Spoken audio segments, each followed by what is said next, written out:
we've also got some foot straps right here that they can have. All right. What are some other things that we notice? We've got a tube right here. I'll talk about that. Yep. Well, we've got some levers here and there.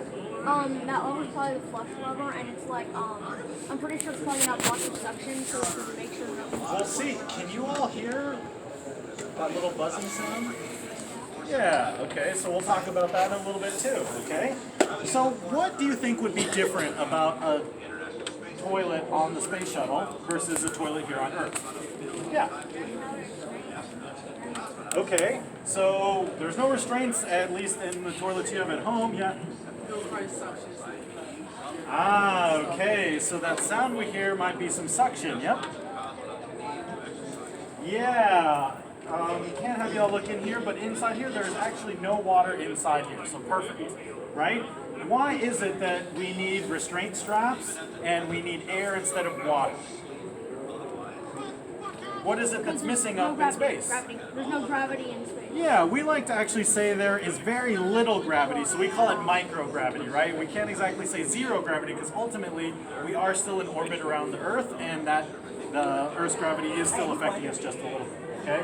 So that is definitely one of the things that's happening. So we've got number one and we've got number two, right?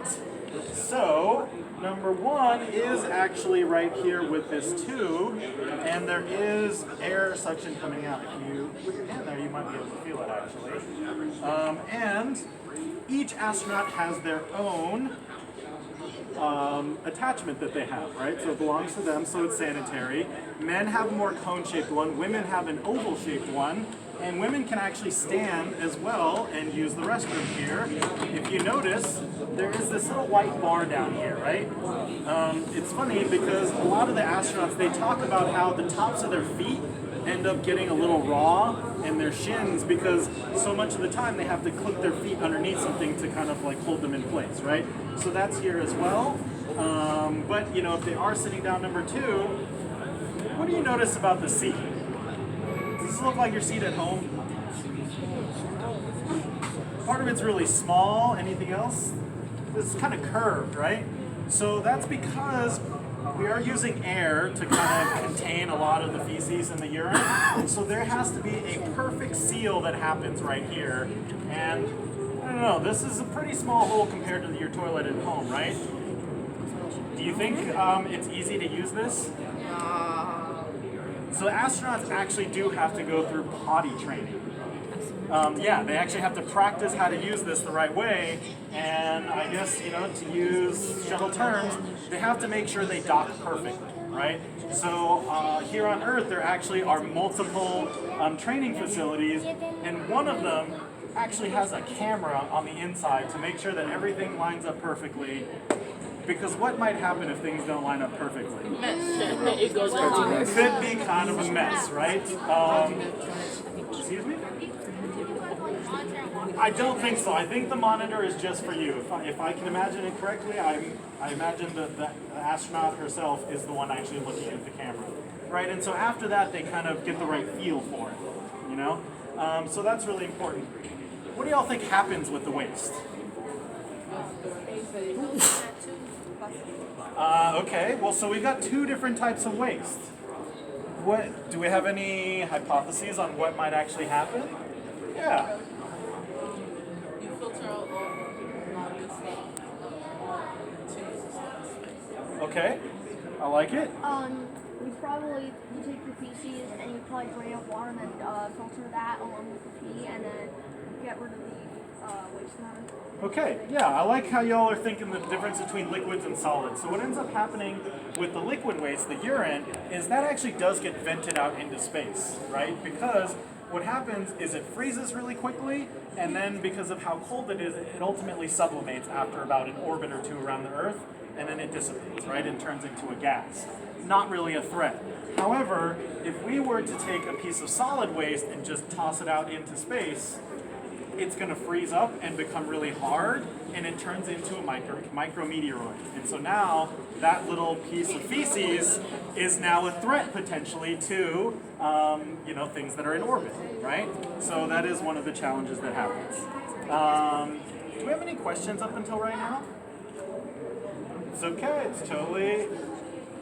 Yes. So, like, do they only eat like liquid for space, like solid? That's a great question. What do y'all know about space food? It's dry. It is all dehydrated. Actually, why? That it doesn't. Yeah. It's partially so the liquids might not sort of, escape and be kind of messy, but really quick, what happened? Yeah. So that it doesn't freeze. Partially, yeah. Because it's lighter. Yeah, there we go, right? So right now, if I jump up, gravity brings me back down, right? So the biggest obstacle to getting into space is really escaping Earth's gravity.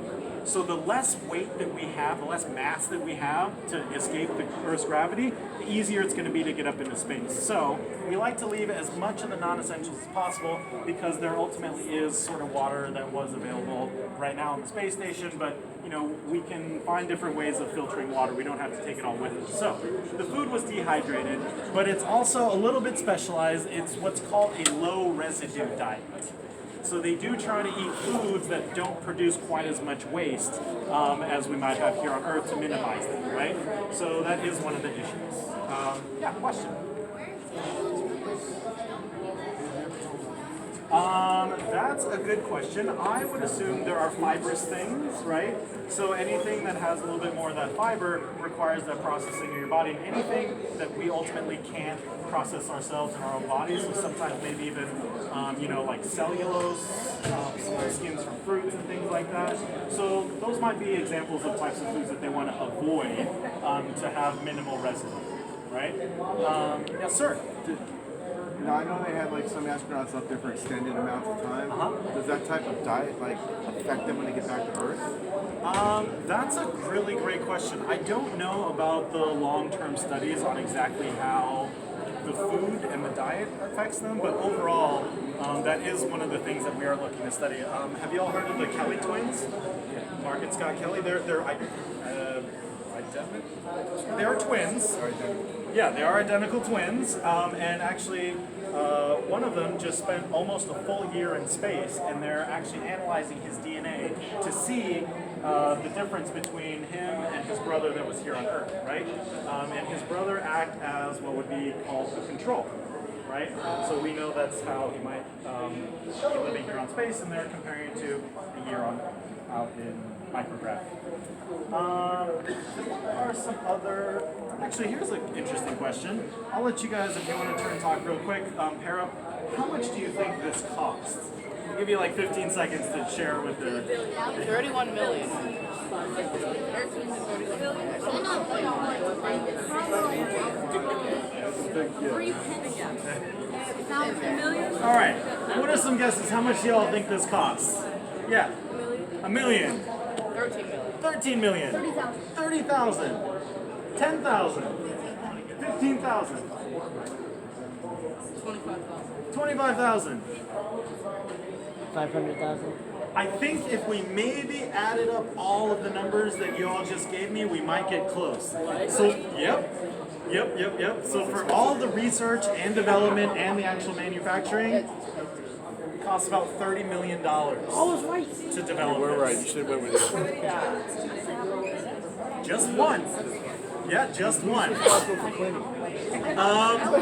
That's a great question. Everybody's got to clean the toilet at some point, right? So actually, after each individual use, they've got wet wipes to mostly wipe this down. And again, each astronaut has their own attachment device for urine, right?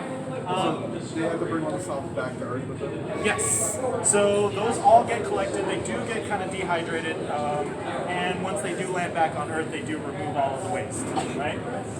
But it is really interesting to think about. This is just the toilet on the space shuttle to develop this, right? And the engineers had very, very significant problems because of the lack of gravity and the inability to use water to capture some of the waste and even some of the smells, right?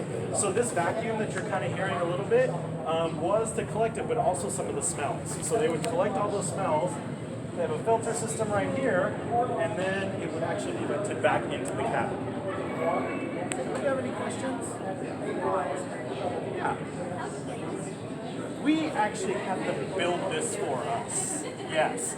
So this we have them build, and we actually have an EMU, a spacesuit out there as well, that we have built for us as well. Anything that's actually ever been into space and comes back is an artifact, and we have to conserve it and preserve it specifically, so we can't necessarily have it out. So this is a teaching tool. I like these questions. 1, 2, 3. Is that real? This has not actually been used. If I'm not mistaken, it could be, right? But it hasn't actually been used. Which one's right? Great question. So, they do actually have to know before they go whether they're going number 1 or number 2, right? So these are fan selector switches on exactly once the waste either enters in the tube, how it will be collected, or if it enters in here into the commode, how that's going to be collected. So that's part of it. And there's another dial in there because when they come back from a spacewalk, right? They attach their EMU suit, their spacesuit, and there are actually hoses that will help to remove all of the water and the waste out of there as well. So not only is this for just when you're on the space shuttle, but this is also to help clean out some of the spacesuits when they come back from the spacewalk. 1 and then 2. So that looks kind of like the dryer at home, but like more pipes. So like without the research, I think that would be a lot less than like 300 million or whatever. 30 million, yes. Yeah, I think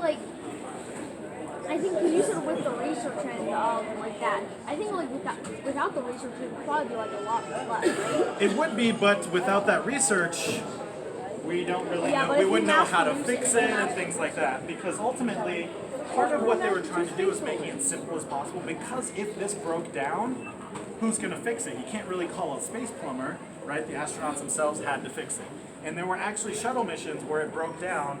And if it did break down, they would have to go back to the old school way. And this is a urine collection device. It's just a bag. And they have a fecal containment device as well. So they would literally just be using bags, right? Yes. So how long does it actually take to build one? Ooh, that's a great question. I don't know the exact answer to that.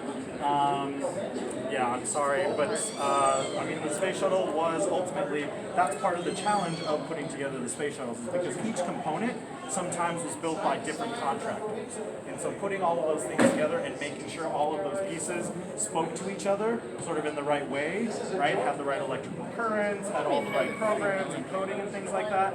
I mean, that's what's really exciting about what you all are doing is there are so many different parts to it that it requires such a massive team to put it together. So I'm sorry I don't know the exact time, but I imagine it was a very, very complicated process.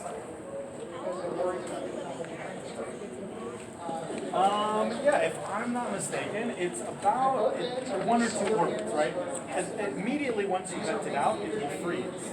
But then, you know, once it goes around that, the sort of low temperatures will actually just cause it to supplement, right? So it'll go directly from a solid to a gas. Other questions?